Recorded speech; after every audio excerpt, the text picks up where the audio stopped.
नमस्कार दोस्तों, welcome back. आप देख रहे हैं कॉफी विद सुमी जैन। अरे जय श्री राम बोलना भूल गया, मेरे से गलती हो गई। जय श्री राम मैं इसलिए नहीं बोला क्योंकि जो हमारा corrupt chief justice of India है चंद्रचूड़, इससे मैं डर गया हूँ। डर इसलिए गया हूँ क्योंकि जब भी हम जय श्री राम बोलते हैं, दिवाली हमने मनानी होती है, तो ये आदमी हमारे रास्ते में आ जाता है कि भाई आप बहुत गलत काम कर रहे हैं। तो मैं इतना डरा हुआ हूँ, इसलिए मैं इसके खिलाफ कुछ बोलता भी नहीं हूँ। लेकिन मुझे लगा कि आज आपके सामने कुछ ऐसी बात रखनी है जिसका मुझे थोड़ा सा डर लग रहा है। डर ये है कि मुझे ऐसा लगता है कि एक षड्यंत्र चल रहा है, और षड्यंत्र ये है कि प्रधानमंत्री को हटाने के लिए एक मुहिम चलाई जा रही है। किसके थ्रू? चंद्रचूड़ की तरफ से। क्यों? क्योंकि चंद्रचूड़ आज की डेट में जो गुजरात से कोई भी केस आता है उसके अंदर जस्टिस गवई उसको हर बेंच में बिठाने में लग गया है।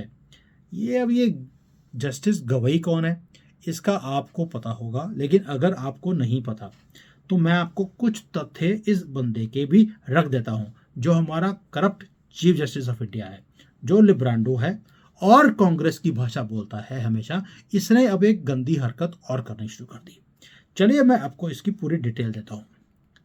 क्या ये कभी संयोग हो सकता है कि किसी भी षड्यंत्र के तहत जो चीफ जस्टिस ऑफ इंडिया है DY चंद्रचूड़, ये गुजरात के हर केस में जो नरेंद्र मोदी के साथ संबंधित हो उसके अंदर जस्टिस BR गवई इसकी इसकी अध्यक्षता की पीठ बनती है और उसके अंदर उसे बिठाया जाता है। क्या इसके पीछे कोई मंशा है नरेंद्र मोदी को किसी भी तरह टांगने की 2024 से पहले? चंद्रचूड़ को क्या लगता है कि हम जो जनता है हम मूर्ख हैं, हम कुछ समझते नहीं कि वो हमारे पीठ के पीछे बैठकर क्या कुछ कर रहा है, और जो मोदी जी हैं वो रोटी को चोची बोलते हैं? ऐसा लगता तुझे चंद्रचूड़? तुझे बोल रहा हूं मैं क्योंकि तू तू के काबिल है, आपके काबिल नहीं है तू। अब मैं आपको याद दिलाता हूं कुछ चीजें। आपको याद होगा तीस्ता शीतल वार्ड, इसको जस्टिस गवई ने ही नियमित जो जमानत होती है उसे दी थी, वह भी कोर्ट के समय के बाद देर रात तक सुनवाई करके। और चंद्रचूड़ भी तीस्ता पर ऐसे मेहरबान था कि 4 घंटे में दो दो बेंच बना दी जिससे तीस्ता को राहत मिल सके इमीडिएटली। और उस केस में निशाने पर कौन थे? नरेंद्र मोदी। और उसके बाद आया था केस एक राहुल गांधी का, उसको सजा मिल गई थी, उसकी जो अध्यक्षता है खत्म हो गई थी और 2-3 साल के लिए वो बैन हो गया था। और राहुल गांधी की सजा पर सभी अदालतों का फैसला बिल्कुल जिसको बोलते हैं डस्टबिन में फेंकते हुए जस्टिस गोई ने रोक हटाई थी, और जिससे उसकी सांसदी बहाल हो गई थी, कर दी गई थी। जस्टिस गोई का वह फैसला किसी तरह भी तर्क संगत नहीं था, खासकर उनकी बात को ध्यान में रखते हुए कि वो एक कांग्रेस परिवार के साथ संबंध रखते हैं खुद ही। दैट मीन्स जस्टिस गोई ने खुद बोला था कि भाई मैं कांग्रेस का जो परिवार है उसके साथ मेरे घनिष्ठ संबंध है। इसका मतलब है ये साफ है कि चाहे वो स्वयं हो, ब्लैक हो, व्हाइट हो, कुछ हो, उन्होंने राहुल को छोड़ना ही था, जितना मर्जी वो गुनहगार होता। और वही हुआ। और इस केस में भी निशाने में कौन थे? नरेंद्र मोदी। पूरी मेहनत के बाद उसको नकाब उसका उतारा था मोदी जी ने, और इन्होंने वो सारा नकाब उठाकर फेंक दिया और उसे बहाल कर दिया। अभी कुछ दिन पहले एक काम और हुआ। जो जस्टिस गवाई हैं और जस्टिस संदीप मेहता हैं, इनकी एक पीठ थी जो केजरीवाल और संजय सिंह के खिलाफ गुजरात विश्वविद्यालय में चल रहे मानहानि का जो केस था उसके अंदर 1 महीने की रोक लगाकर दोनों को बहुत बड़ी राहत दे दी। इसमें भी निशाने में कौन था? नरेंद्र मोदी। अब इतना ही नहीं है भाइयों, खेल बहुत लंबा है। एक और हुआ है अभी 4 दिन पहले। एक वकील हैं बहुत बड़े, अशोक पांडे, उनकी एक याचिका को तुच्छ कहकर खारिज कर दिया और 1 लाख का जुर्माना भी लगा दिया, जिसमें उसने लोकसभा द्वारा राहुल गांधी की सदस्यता बहाल करने को चुनौती दी। और जो ये सुप्रीम कोर्ट है, इन्होंने ये बोल दिया कि ऐसी छोटी मोटी बेकार की याचिका तुम हमारे पास ले आते हो और हमारा समय बर्बाद करते रहते हो।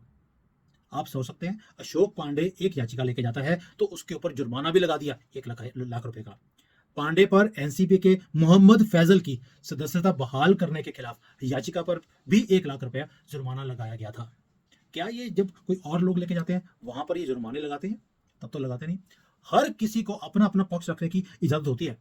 आपको पसंद नहीं है, आप खारिज कर दीजिए, लेकिन ये बोलना ये तुच्छ केस तुम मेरे पास लेकर आ गए हो और जुर्माना लगा देना, ये कहाँ का ये आपका सुप्रीम जजमेंट है? क्या ये उचित है? जबकि आपके आदेश में कितनी त्रुटियां हैं, पूरी त्रुटियों से ही भरा हुआ है, कोई सही तो आपके जजमेंट होती नहीं है। और पांडे के मामले में भी निशाने पे कौन था? गवई के निशाने पे कौन था? नरेंद्र मोदी ही थे।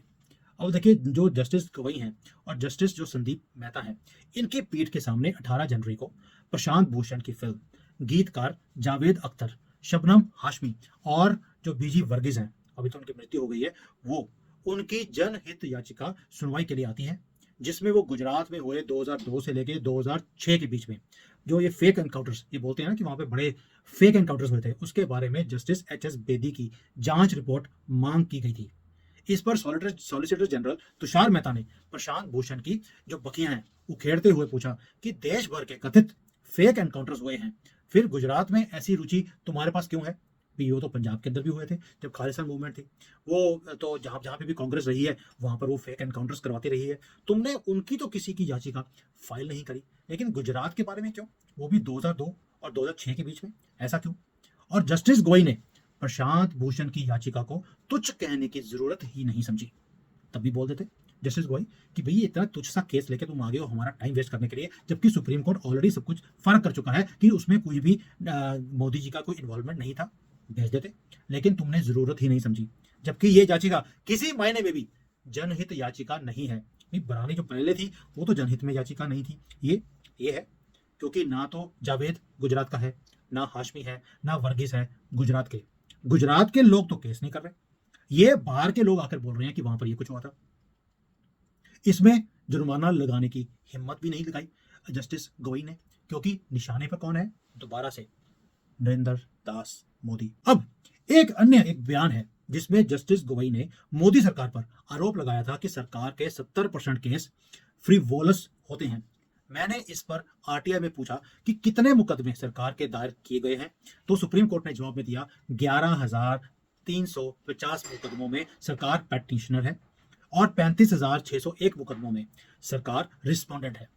रिस्पोंडेंट होने का मतलब यह नहीं है कि वह सरकार का मुकदमा है। रिस्पोंडेंट का मतलब है 35,000 केस गवर्नमेंट के ऊपर किए हुए हैं, सरकार के ऊपर किए हुए हैं, वो सिर्फ उसका जवाब देती है। तो भाई आप तो बोल रहे थे कि 70% जो केस हैं वो फ्रीवोलियस होते हैं, वो सरकार की तरफ से होते हैं। सरकार ने तो 11,000 केस किए हैं, जबकि उसके खिलाफ 35,000 केस हैं, तो 70% तो आते नहीं है। तो मुझे लगता है आपकी मैथ्स जो है, जैसे ही मोदी जी की सरकार का नाम आता है आपकी मैथ्स भी खराब हो जाती है। लेकिन अगर मोमिन्स का कोई केस आता है तो आपकी जो है हिस्ट्री, ज्योग्राफी है ना, आपकी जो है हिंदी है, उर्दू है, वो सब कुछ ठीक होनी शुरू हो जाती है। जैसे वही अदालत में बैठकर ऐसी तुच्छ बयानबाजी करते हैं जिसका मकसद केवल मोदी को निशाने पर लेना माना जा सकता है, और कुछ भी इस जस्टिस गवई की कोई मुहिम ही नहीं है, कोई मैटर ही नहीं है उसके लिए, सिर्फ मोदी निशाने पर है और ये अपने आप को जस्टिस बोलते हैं। और हमारा corrupt chief justice of India Chandrachud, इसको क्या चाहिए कि वो जस्टिस गवई को आरती उतारता रहता है उसकी बैठकर, उसको गुजरात के हर केस में जो बेंच बनाते हैं उसका अध्यक्ष बनाना जरूरी है। जब तुझे पता है कि तू जितना करप्ट है, तेरे से ज्यादा करप्ट तो ये गवई है जो खुद कांग्रेसी है, और वो चाहता है कि किसी न किसी तरीके से 24 के इलेक्शन से पहले मोदी जी को किसी केस में फंसाया जाए। और राहुल गांधी बार बार बोल चुका है कि मेरे पास मैंने कार्ड रखा हुआ है जो 24 के इलेक्शन से पहले मैं चलाऊंगा और मोदी ढेर हो जाएगा। क्या जस्टिस गवई ही वो कार्ड है जो वो चलाना चाहता है मोदी जी को फंसाने के लिए? पीछे को गोधरा का केस हो या कोई हो, और ताकि लोगों के दिमाग में आए कि मोदी वॉज करप्ट या Modi was involved in some kind of communal riots, और लोग इनके साथ जो प्यार करते हैं उससे दूर किया जाए और मोदी के कुछ सीटों का नुकसान हो। फैसला आपके हाथ में है, मैंने पूरा डिटेल्स आपके सामने रख दी। मोदी को बचाना है आपके हाथ में है, क्योंकि मोदी हटा गला कटा।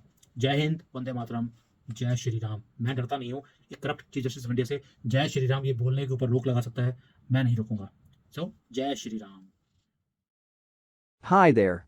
If you liked the video, please don't forget to smash the like button, subscribe to our channel, and activate the bell icon so that you receive all notifications whenever we upload a new video.